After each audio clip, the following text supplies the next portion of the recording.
Okay, and welcome to another episode of The Accidental Entrepreneur. For those of you listening out there on whatever platform you're listening on, be sure to leave us a nice review, as well as if you're watching our discussion on YouTube, and you're going to meet Jack in a minute, be sure to subscribe to the channel to support us and hit that like button.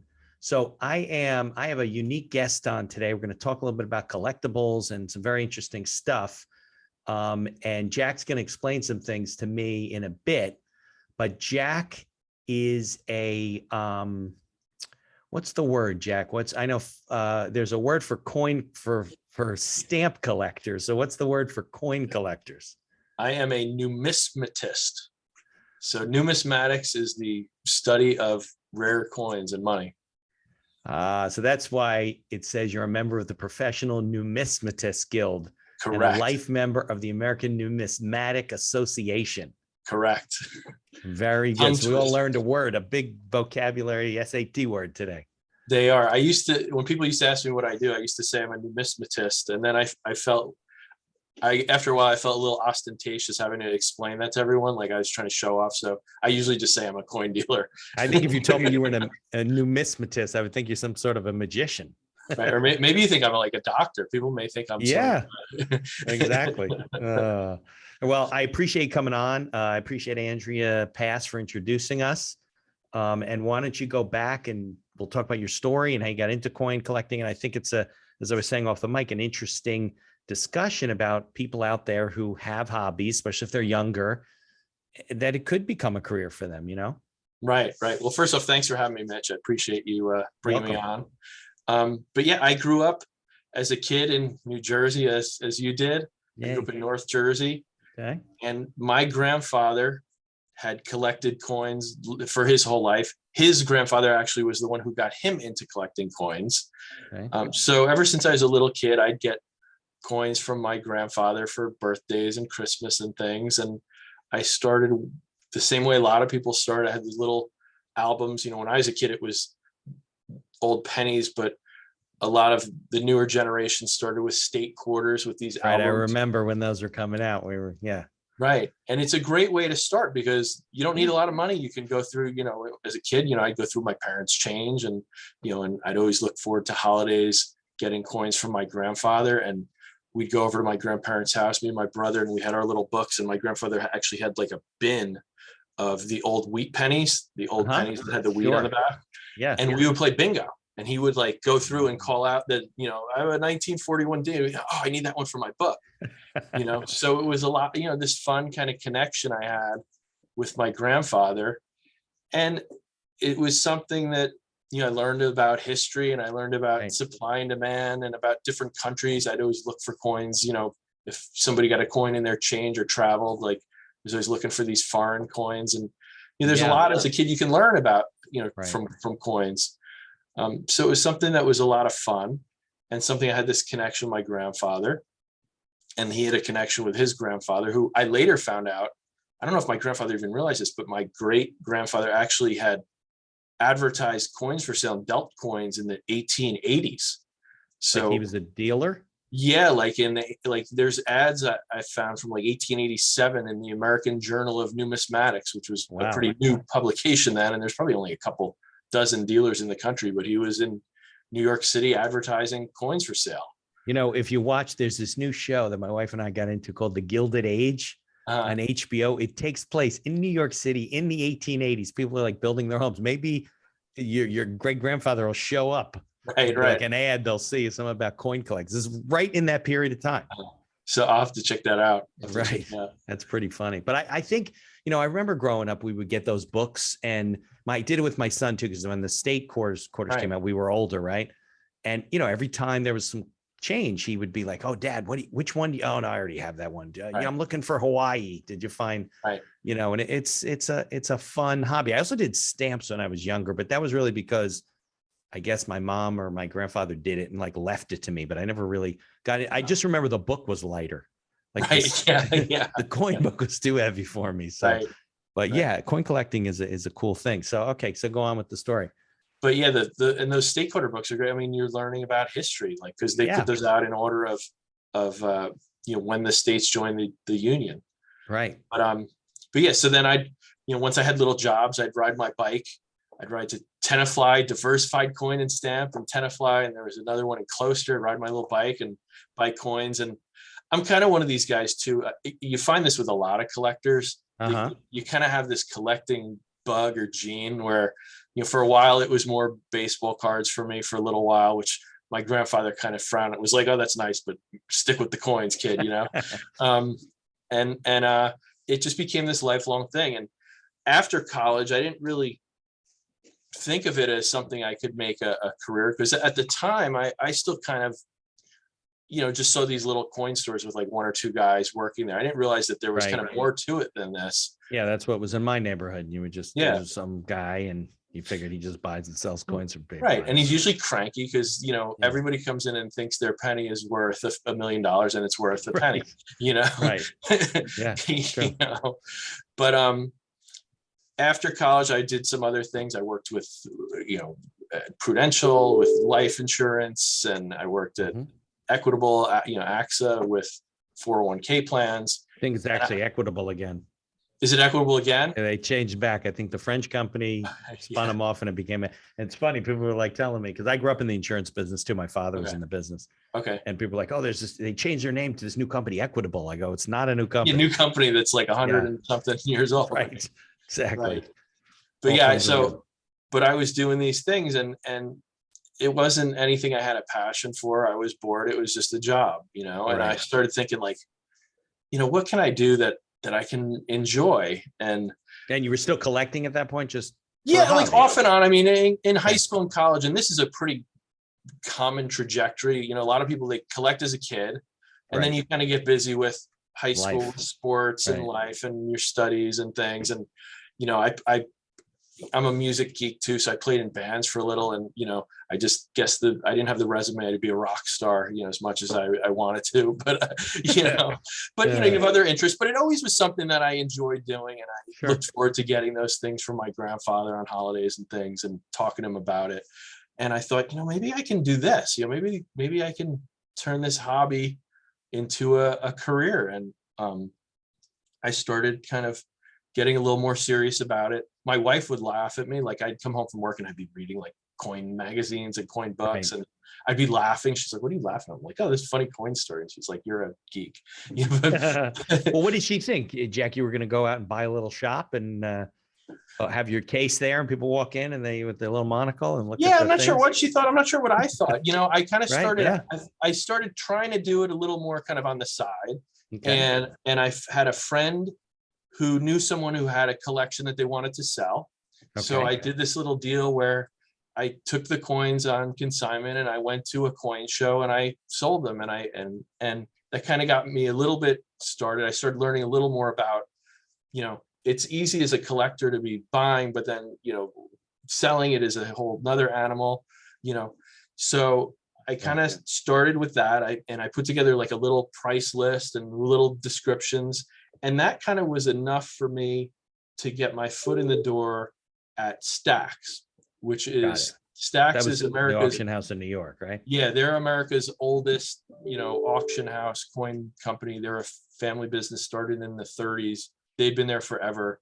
It was kind of like, for me, as kind of at the level I was at the time, it was like, So, but I have I guess my mom's cousin who worked for Sotheby's, who knew Larry Stack and kind of was able to make this introduction, said, look, I don't know if they need help, but, I'll at least give them your name and you can call him. And I was like relentless. I called Larry Stack like once a week for like months. And finally he said, why don't you come in? And, I ended up working there for 7 years. And I learned a ton about coins, because now I'm seeing a whole nother level of things. I'm not seeing the state quarters and pennies that I was putting in my book as a kid. I'm seeing, $1 million coins. I'm seeing these rare coins that as a kid with my grandfather, I'd look in the book and only imagine, what these things were like. And now I'm seeing them in person. And this company only dealt in coins. They didn't deal with any other collectibles. Just coin, paper money, metals, like related, but no other, stamps or anything else. Got it. Okay. Coins. So it was a lot of fun. I met a lot of people. I learned a lot about coins, and and at one point, it was kind of a weird, I wasn't really looking. I ended up, Rare Collectibles TV. We're in Southern California. As you can see in the name, TV is right in the name. We Right. sell coins on TV. Yeah. I had no aspirations to be in California. I had no aspirations to be on TV. I was kind of laughing when I see the name of your podcast, Accidental Entrepreneur, because this was a real accident. Like if Right. you named, 50 cities to move to, LA would probably be like at the bottom of my list, but Right. I saw this ad for a company who was selling coins on TV looking for a buyer. And I went, oh, that's interesting. And This was while you were working for this Stax? is when I was at Stax. Yeah. Okay. Um, and I interviewed with them, and they offered me a position as their buyer. And it was I ended up taking it, kind of was an offer that made sense. It gave me more responsibility. I can kind of learn more about it's a very different segment of the business, because in a coin store, Yeah. you're generally kind of just there waiting for whatever comes in. Somebody, oh, my grandfather left me these coins, I want to sell them. Right. And it's kind of whatever happens is, and with a company like Stax, you're in New York City, so it's a very busy store. People are coming in, selling things all day. People are buying Right. things too. People are consigning to auction because they know this name in the auction business. Got it. But now I'm in a role where it's about marketing and selling, getting enough of a product to be able to offer it on TV. And it's a very different role. So I moved out to California in 2010. Right. And I start working for this company, and I was there for a few years, and there I met who now are my two partners. So I have. Got it. So you didn't start Rare Collectibles TV. You actually went to work for them. Well, no, it was a different company that I went to work for. Oh, okay. But okay. I've met the co-founders of Rare Collectibles TV through this prior company. So that one of them had been but that company was in LA? That company was in LA, right? Okay, so let me follow this through, because I'm married too. So you're working at Prudential or Equitable, right? Right. You leave what your wife probably perceived as a stable job. I'm not suggesting that it was, or that I have that perception, but okay. So you leave that to go to work for Stax in New York, right? Which probably was a pay cut, but maybe it was the same. Okay. And then slight pay cut, not too bad though. Okay. So you were able to, so you go over there, and then you find this opportunity, and you go to your wife and said, not only did I leave my job and I'm working in the coin business, we're moving to LA. Yeah, that was a big, it was a big unknown. But we had unknown. Your wife's a saint. Right. No, she is. And it gets worse actually, because so we had two little kids at the time. My kids at the time were like 4 and like 6 months old. Right. And part of the reason was because my wife was working in the city, and we had to have, childcare, and she really wanted to be home when the kids were little with them.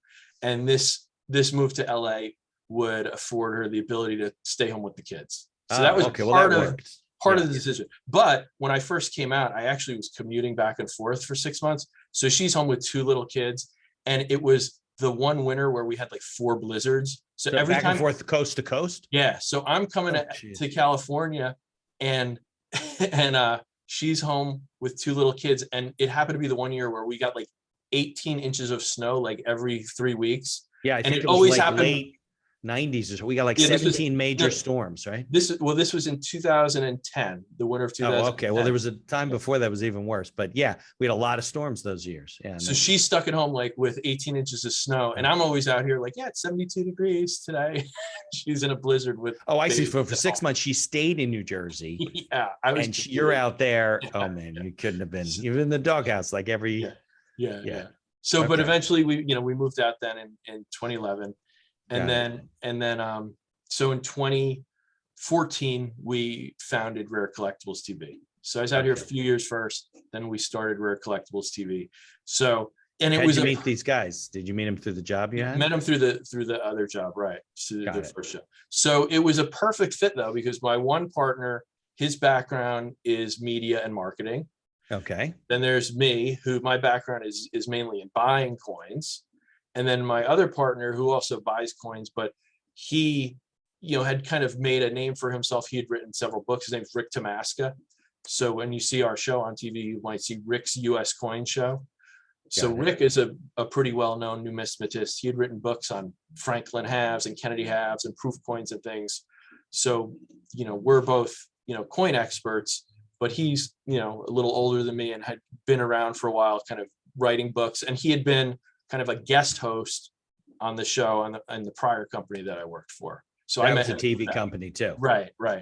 Got it. Okay. So now with Rare Collectibles TV, we're selling, TV, like I said, is in the name. So we're selling on TV, but we've grown it, through TV kind of is where people find us and where we find clients, but we have a very kind of, one-on-one service that we do for select clientele, real serious buyers and sellers. So RCTV buys spots on or does shows for HSN, home, the other shopping networks, things like that, or did you have? How did you do? You didn't have a studio and a cable. You weren't Channel 4. So how do you promote that as a TV station? Right. Well, now we do have our own studio. Yeah, now it's easier, right? Right. Yeah. Now it's all in-house. In the very beginning, we did kind of rent studios but we've always produced our own content. Okay. So we were on, what are traditionally kind of called live shopping channels. Mm-hmm. And in the beginning, we did a little bit of it live, but we now pre-tape everything because we can put in all of this great B-roll. If we're talking about a Kennedy half, we can show a clip of Kennedy, making a speech.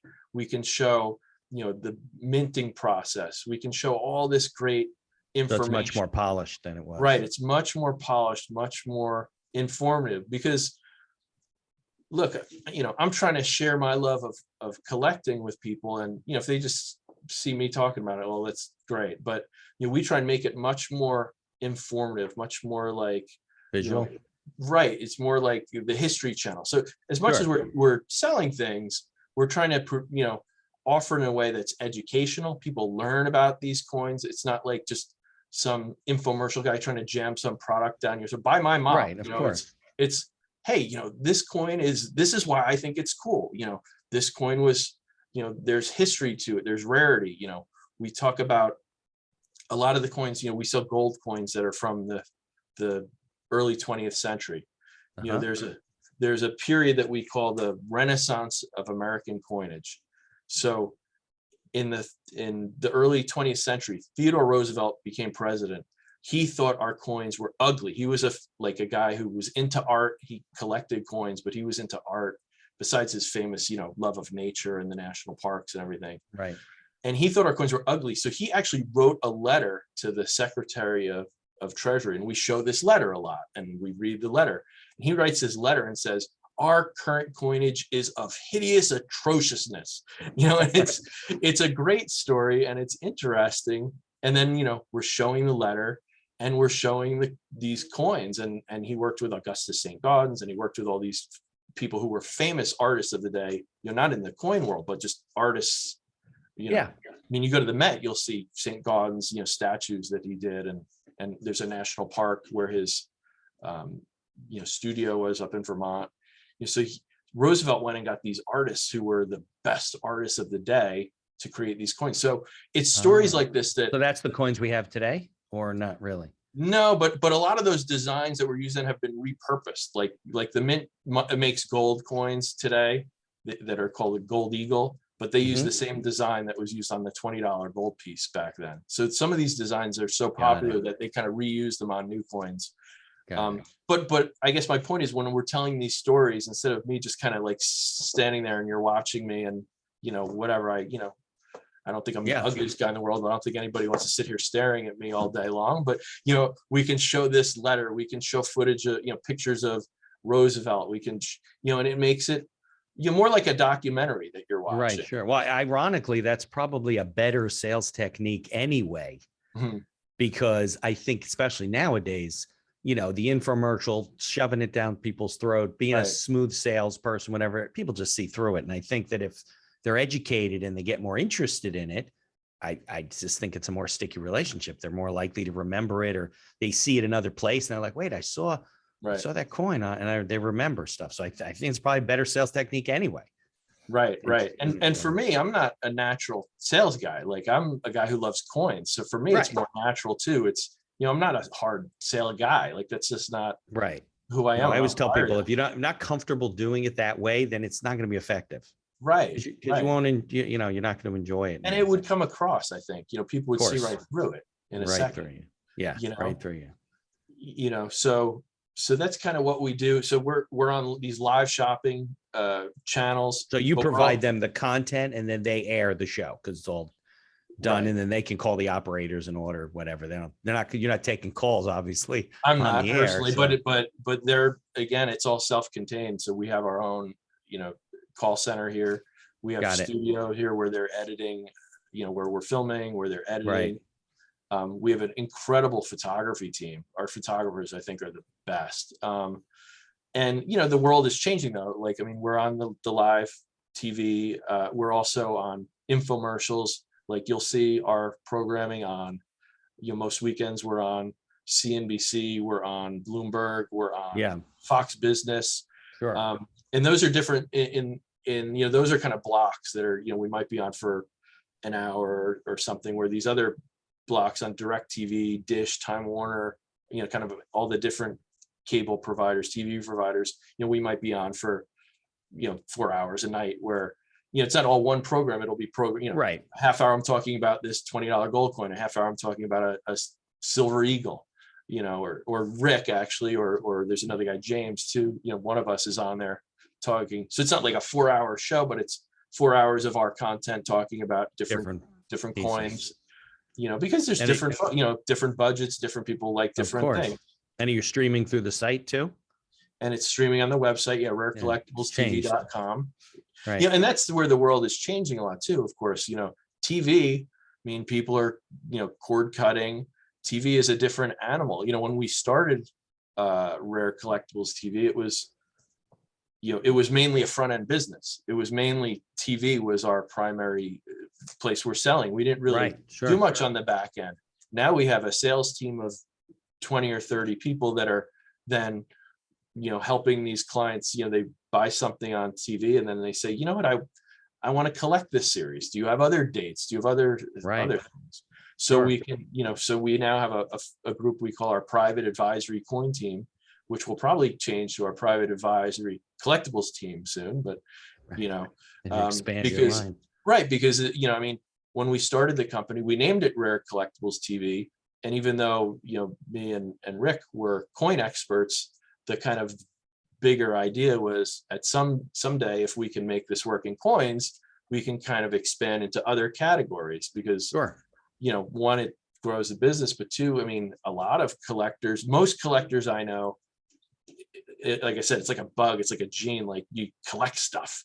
And I think almost everyone collects something, whether they realize it or not. It's like, it's so many people you say, oh, what do you collect? Oh, I don't collect anything. And then you find out they have, you're right. They have 4 watches. Then you walk into their basement, they got 16 beer cans of some right. My or son's like that. He collects. I go to his apartment. He's got Matchbox cars in the packages all over the wall. I said, what do you have? I collect them, Dad. And he collect the beer cans and people just collect. It's a human. I think it's a human nature to do that. We're fascinated by things. Exactly. And I find, like I said, people who say they don't collect and think they don't collect, you go in their garage, they got 4 sets of golf clubs. They got, they got, 5 watches. It's, but only one wrist. But most people really collect. You'll find they collect. Like I collect, when I was a kid, I got into baseball cards. I've been collecting, I'm a North Jersey guy. I'm collecting New York Giants football cards with my son, so we started in the last year or so starting to expand. So we now do militaria, which is cool. And and I like that category a lot as a coin guy, because there is a lot of crossover. There's a lot of guys who, they like the history of, guys who are collecting coins from the Civil War era. Now they want, can I get a gun or a sword from that period to go with my coin collection? So we do a lot of, firearms we can do prior to 1899. So we don't do modern guns. We do, you know, guns that you aren't going to go fire. But we do, you know, edged weapons, swords, daggers, flags it. are very popular. Yeah, sure. You know, you get these flags from the Civil War, or, you know, flags, you know, when it was 48 stars or 46 stars from these earlier eras. Helmets, you know, all kinds of neat stuff. Sure. Yeah. So we brought in an expert named Peter Carlin, who is a great guy who knows a ton about that stuff. It's funny, he's no longer there, but he grew up in New Jersey. Somehow we're all New Jersey guys. Yeah. Civil War, colonial times. You know, I think that, and some businesses lend themselves better to this, but I think a lot of small business owners, they miss the opportunity to build a database, a client list of people that have done business with you. Like, it's so much easier for you to dig deeper with the relationship with a customer. Not everybody wants to collect different things, but a lot of people do. We know that, right? So for you to keep marketing, I think a lot of people, what they do is they do business with people, and then they say, oh, now we're coming out with this, and they start marketing and putting it out, and they forget, they don't even have it in a computer anywhere, of all these people that they should be keeping in touch with to announce things and, you know, keep them on in their world, so to speak, when that's just an easy thing to do. And a lot of people, you know, don't do it, but you went through the trouble to do the show, to have this person actually reach out and buy something from you or sell something to you. And you got the data. So, and I think a lot of business owners, like, they miss that important, even the podcast, the number one thing people say, you want to build a podcast, build an email list, build a follower list to keep in touch with people. Cause just putting it out on social media, it's 14 million podcasts out there. Everybody's got something to say, nothing special. You're not gonna be Joe Rogan or, you know, Dax Shepard on Spotify. So it's content, but, you know, I've been building an email list for years, and I think that's an astute, I mean, I think that's for you guys to recognize that early on is what's going to make you, and probably keeps making you successful. Right.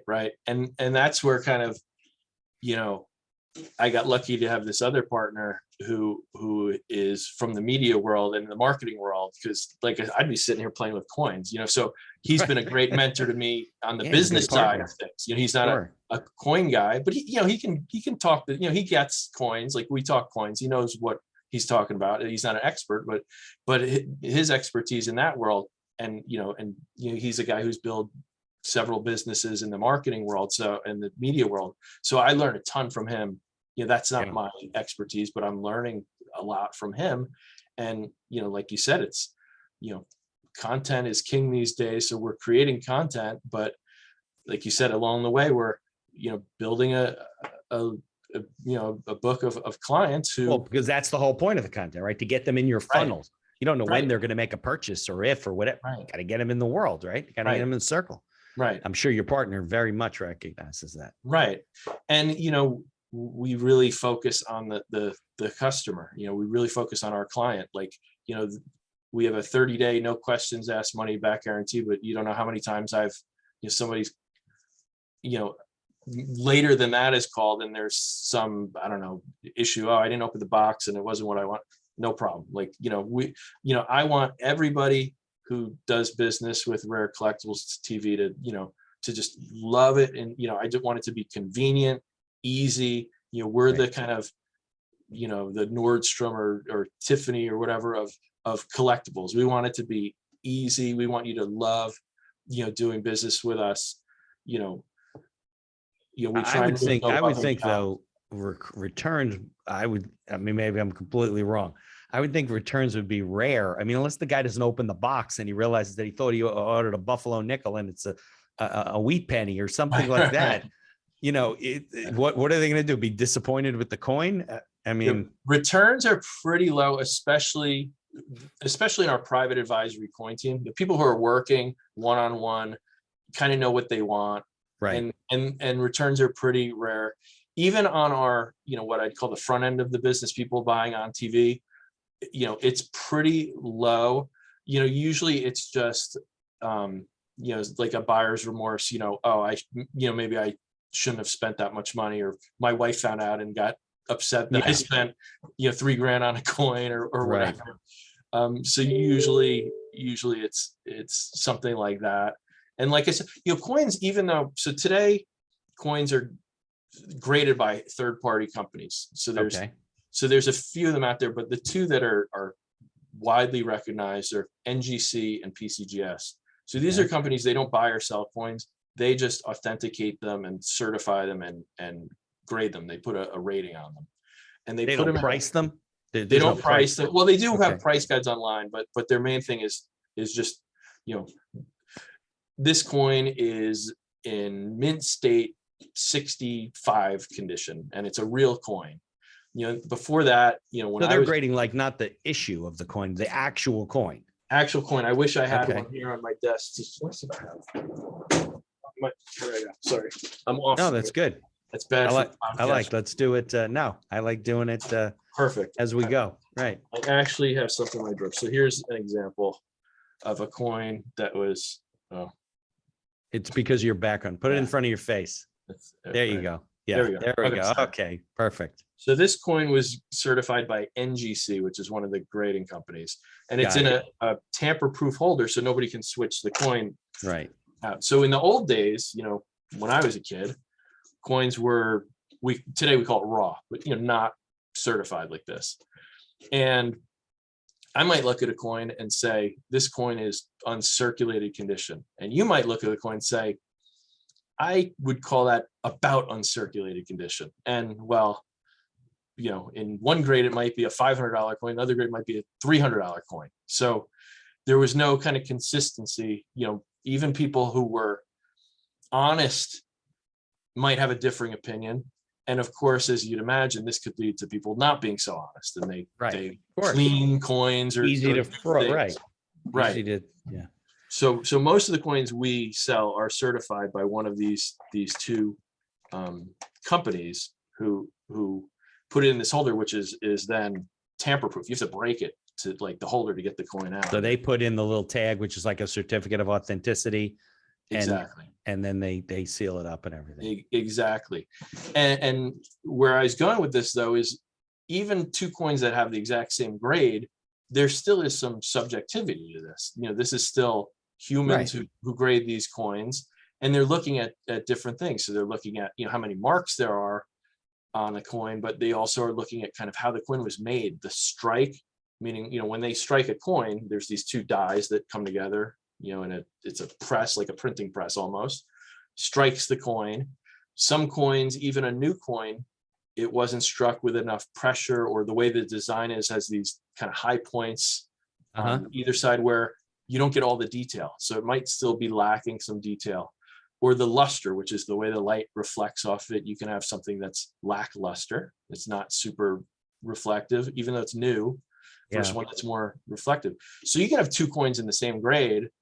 And, like I had a guy return a coin because he said, for an MS-66, I think this coin has too many marks. This is the buyer. This is the buyer, right? So I say, send it back and I'll pick you a better coin. And even though, it's a high grade coin, MS-66, very high grade. 70 is the highest grade that a coin can get. Oh, that's the way it works? Perfect coin.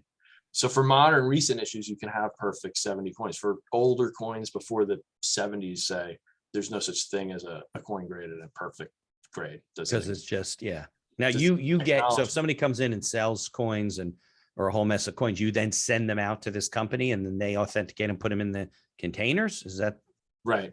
Even if it's worthwhile, you're not going to do a cheap coin because the cost of grading is not right. But yeah, in a basic sense, that's.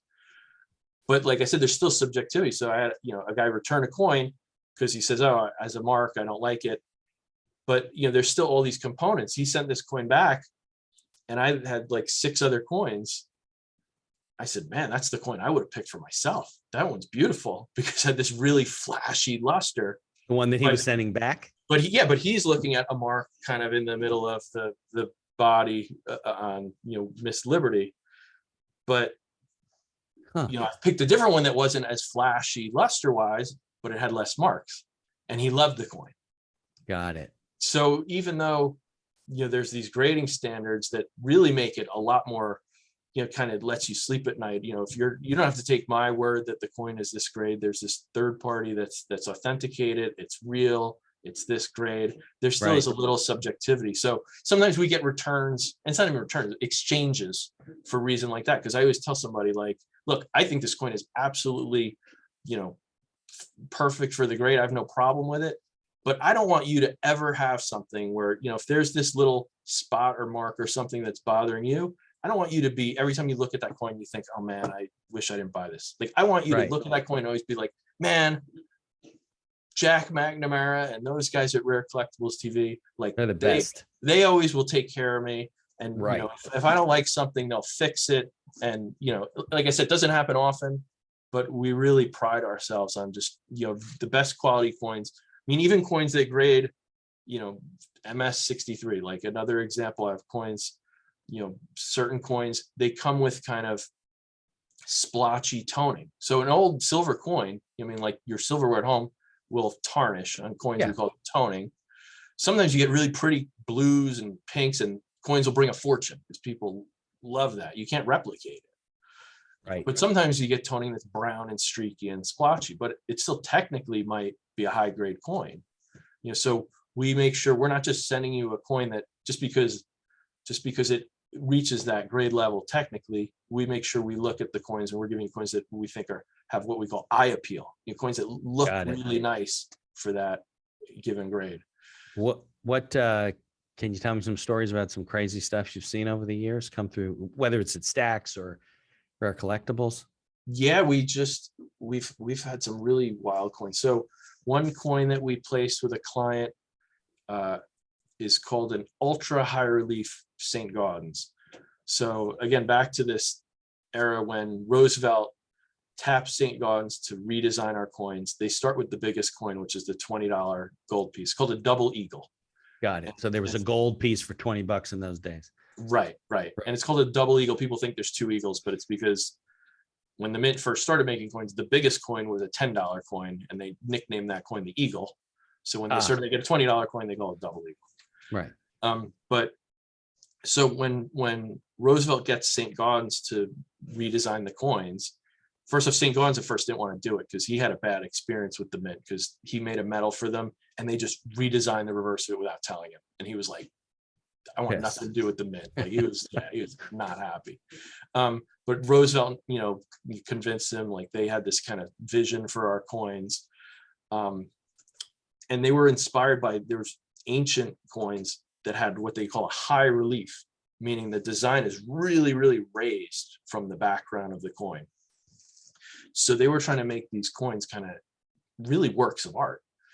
So they start with this $20 coin, and St. Gaudens designs this coin, has this woman that's Liberty walking off of the coin, striding towards the viewer, because our coins traditionally before that had kind of a woman's head representing liberty. And even though it was representing liberty, it's a very kind of European design. Like, you know, all the coins at the time had, you know, the King of England, the King of Spain. So it had the same kind of style. This was like a whole stylistic change. Like they're trying to make a work of art. But when they're working on this idea to make this work of art, it's also still got to be a coin. It's got to be able to work in the banking system. Right. So they make these coins in this ultra high relief where it's really raised. And, you know, these coins, they don't stack. You know, when they strike a coin, you know, in that press where the coin strikes, you know, they had to strike these coins like a dozen times to get this relief to come out like this. So the very, very earliest ones they called ultra high relief. It had this really high relief. They lowered it a little and made a small amount of coins for circulation in a high relief. And eventually they had to lower it to a much more flat relief. But the very first ones in this ultra high relief, they only made about a dozen or so, or 16 or something. So it must be very valuable. Incredibly rare, incredibly valuable. We sold one to a client in a grade of AU 58. Now anything 60 or higher is uncirculated. So this coin had a little bit of wear. For this coin, which never really circulated, this is actually the lowest graded one. But part of the kind of myth about this, and there's no way to prove this, but we believe it could very well be, there is a coin that was known that Roosevelt had sent to St. Gaudens to inspect, and then St. Gaudens gave it back and Roosevelt had it in his drawer. So Yeah. the theory is that possibly the reason this coin has this little bit of wear on it is because it very well could have been this coin, His that was coin. Roosevelt and St. Gaudens coin. So that Got it. coin we placed with a client, and that was the first 7-figure coin that we sold. So that's a rare, important 7 coin. figures is in excess of $1 million. Yes. Yeah. Yeah. So that was pretty exciting. It's funny, I actually had this coin when I was at Stax. Stax had this coin and needed me to show it to someone. And I stopped at home, and I have a picture of my son when he's 2 years old holding this coin, Oh, yeah. which my wife thought I was nuts. It's history, right? Yeah, but it's a piece of our history. I mean, these are things that you'd find in the Smithsonian. You know, we do a lot of coins off. There's a shipwreck that went down in 1857 called the SS Central America. They were bringing gold from the gold rush from California to the banking centers in the Northeast, and a hurricane sinks this ship, and it had a huge impact on the economy. There was actually because we had a gold standard in those days, right? Everything. Yeah, I mean, our money was gold. It wasn't like today where they're just printing, whatever. Like, that was our money. Did we even have any paper money then? Just a little bit, right? A little bit, yeah, to a degree, but not like today. But right. At that point, it was actually still the banks were issuing their own money. It wasn't federally regulated. Right. It wasn't. Yeah, national bank. Yeah. So what's the biggest, the highest coin we have now? Like is it $1? For circulation, it's $1. There's still $1 coin. Yeah, for circulation. Yeah, but there are bigger coins that the mint makes for collectors or for people who want to. You can't spend them. Nobody's gonna. You could. I wouldn't recommend it. I mean, you have a gold eagle that's an ounce of gold that has a $50 face value, but I wouldn't recommend spending an ounce of gold for $50. Right. So you could. I mean, you could go into a store and give them a $50 coin, and they give you paper. Yeah, I wouldn't recommend it, but yeah, you right. could. No. Part of that is because for whatever reason, collectors really, they want a coin, and if it doesn't have a denomination, if it's not legal tender, then it's a medal or a token. Got it. Kind of semantics. I love. No, I understand. I agree. Yeah. And a lot of collectors like tokens and medals. I love tokens and medals too, but a lot of collectors want a coin. So the government kind of knows that, and they're marketers too, and they go, "Oh, we'll put a denomination. It's a coin." Right. Well, coins are representative of some sort of monetary system. Maybe it's not dollars or in US, but yeah. Right. I was thinking that when you mentioned the gold coin that, in those days, I don't know what they used them for, if they put them in machines or, how they used the money. But I think as time went on, you had like vending machines and things like that. If you had too, rich of a design, it wouldn't work. Right. They got to fit in these slots and stuff. Yeah. There's issues with, when they came out with the Buffalo nickel, which is a famous American coin design, there were issues with that because the relief was a little too high compared to the prior Liberty Head nickel, and they had to kind of rework the design at that time. And there were business interests lobbying against this new coin because it wasn't. They didn't want to have to reconfigure their machines. Put a nickel in the Nickelodeon. They had you don't think about that stuff. And it happened again in more recent times because when they changed the dollar coin, when I was a kid, they had the Susan B. Anthony came out, which was, I remember. Yep. I have some of those. Unpopular because it was too similar to a quarter, but they were still used in vending machines.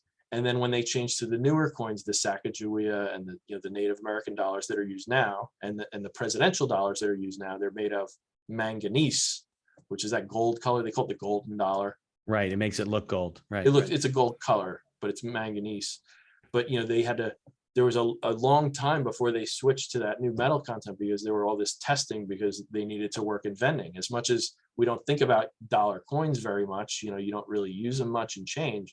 They are used a lot in vending. You go to New York to get your Metro card, and and dollars come out. You get those dollar coins out. So they are needed in vending still. So there was a lot of thought kind of put into when they made those new coins. Yeah. When did they change? Not that the penny's worth a penny anymore, but probably costs them more to make the penny than it's actually used in monetary system.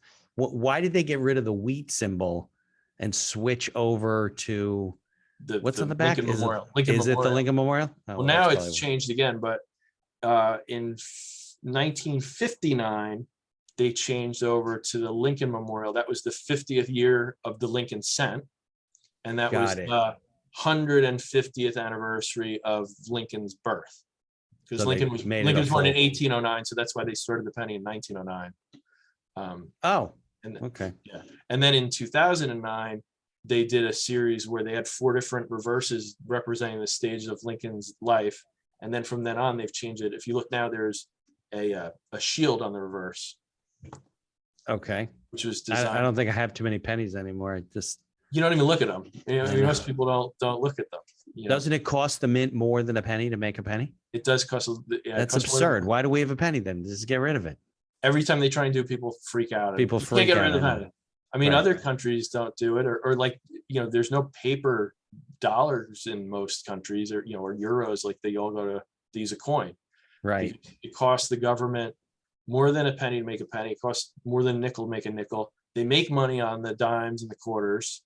But coins last in circulation about 30 years, but Then they paper gotta- money lasts about 18 months. So a dollar Oh, okay. the dollar wears out and they have to replace it every 18 months, where if they could get us using dollar coins, you know, they Long wouldn't. time. Right. You know, so it costs the government money to do this, but every time they propose to get rid of the dollar bill, people go nuts and say, oh, we're going to be walking around with our All pockets, this it's gonna heavy be stuff in our heavy brain. stuff. But I go, you're not going to have more than like 4, you know, then you get a $5 You bill. use a debit card, right? Exactly. And yeah, exactly. Now Everything's electronic. Exactly. Yeah, I know. It's crazy. Now, it is if you go back, I remember this is way before you and I were born, but there used to be a smaller denomination than the penny, and they got rid of that. Yes, there was a half cent. And that Okay. was used because when the mint started operating, so the first kind of US mint coins, there's a little kind of gray area. It's 1792, they struck some coins before the mint building was constructed, kind of in a guy's basement in Philadelphia. Okay. And then 1793, the mint is officially open, and they start making half cents because you could buy 2 loaves of bread for a penny back in 1793. So half cent was a denomination that they used until 1857. Right. And then they said other weird denominations. They had a 2-cent piece that was in the 1860s and early 1870s. They had 3-cent pieces, which were popular at the time because a stamp, a regular postal first-class stamp, was 3 cents. So that was used for that. And then in the Civil War era, they actually had fractional currency because people were hoarding their coins during the Civil War. And it's kind of like in COVID times, the money isn't coins aren't Right. circulating. So the government actually printed what they call fractional currency. So there's paper money that was like 5 cents, 25 cents, 3 cents for a little while there too. Right. Well, that affects the collectability of stuff, right? I mean, over time, if it changes, and then the old Right. ones, there's less of them, and it Right. affects the whole business. Right. People get interested in it. Certain ones are, certain ones become rare, whether it's because they just didn't make a lot, or sometimes because a lot of them don't survive. Right. So that, there's, we talk about absolute rarity, meaning something's rare no matter what, just because, like I said, like the most expensive coin, there's a 1933 $20 double eagle, sold for almost $20 million last year. Really? Yeah. But Why? they made about 450,000 of them. And Right. then during the Depression, Franklin Roosevelt tells us we're no longer using gold coins. He's trying to get the economy jump started. So people are afraid, that paper money could, there could be inflation or something. Yeah. So people are kind of hoarding their gold coins and spending their paper money. So he signs this executive order that says you have to turn in your gold. So now it's supposed to get people spending paper money again. And also, because now the government has all this gold in their vaults, they're now authorized to print more paper money off Right. of this. So, but this happened in 1933, and the government struck about 450,000 $20 gold pieces, but they never got released, because then this order comes into place, they Then melt the them order all came down. in. Right. Got So they it. melt them all down, but there was a small amount that somehow got out. And over the years, the Secret Service, like these would come up in auction or you know, for sale, or they'd find out somebody had it in their collection. The Secret Service would actually come and take your coin, and they would take it and melt it. They said, this is our property. This is never was supposed to leave. Oh, so none of it was supposed to be released. Somehow it got leaked out. Yeah. So, but that's an example of a coin where they made a decent amount of them, but they all got melted and they don't survive. You know, so you'll find, you know, we call absolute rarity is where the coin's rare no matter what. Then there's also what we call condition rarity, where it's rare and high grade. So maybe a lot of them exist, but most of them got used. Yeah. So to find one that wasn't used is a big deal.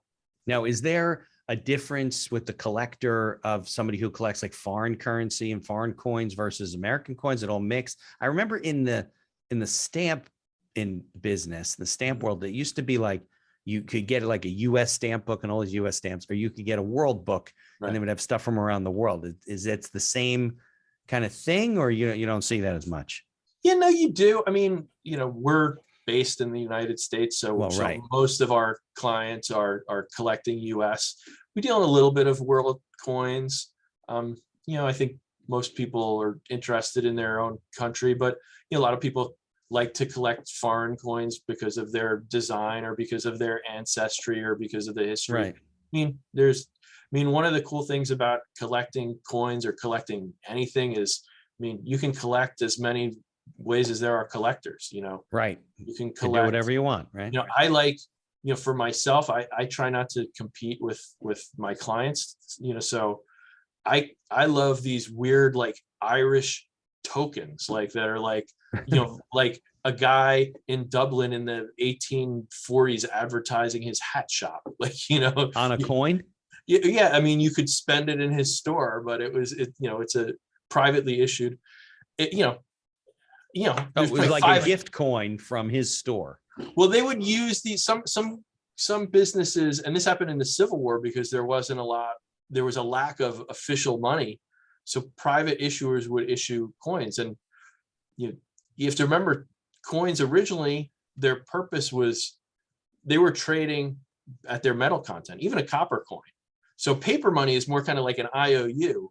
But money, I mean, the history of money, it goes back to ancient times where we're on a barter system. You want to trade this piece of silver you found for my goats. Right. They're going to weigh the silver and they're going to say there's so many ounces and it's the word. Yeah, of course. Exactly. So the idea, the concept of a coin was, it was a pain in the neck. You got to test the metal. You got to weigh the metal. Somebody got the idea about 600 or 700 BC. Well, why don't I test it and weigh it? Why don't I stamp it with this mark so I know exactly what it is? I don't got to go through the whole rigmarole next time. I look at it, I go, oh, I know that's, you know, an ounce of silver or whatever. I mean, it would have been a smaller amount, but you know, so that's the concept of a coin. It's basically, we know how much metal is here.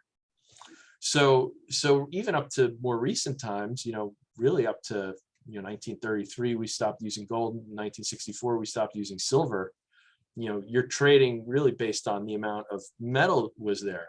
And, you know, in the US up until the mid 19th century, they were still using coins from all different countries. They were using coins struck in, you know, French coins, English coins, privately made coins that, you know, so there were businesses that sometimes would make their own coins, and, you know, you could spend them in their shop, but you could also, it's also advertising for them. Right. I got it. But It's now, like, wouldn't you love to have the accidental entrepreneur logo on the back of a quarter, and somebody's in the store and they, you know, they're seeing your advertising? I probably could do that. I could have it, not a real coin, but I could actually have some sort of a token made on the internet. Find some company. But you couldn't spend it today. I guess what I'm saying back then, it actually could be used as money. Right. I mean, now it's really just representative of purchasing power, right? So it's backed by the government of the United States. They're going to treat it as 25 cents, regardless of what metal it's made of. Right. Yeah. Now, I remember we were talking before about the state quarters as they came out, and we were collecting them and stuff. Is there anything that's out there now that's being collected and issued it for some reason? It's some sort of a series, anything? Yeah. So now they're doing, you know, a series on important women. Like there was just a Maya Angelou quarter that came out. So when the state quarters ended, it was such a huge success. They were like, well, how do we continue? Then they did America the Beautiful. So they did all the state parks. Okay. And now they've just started this year this new series on women, important American women in history.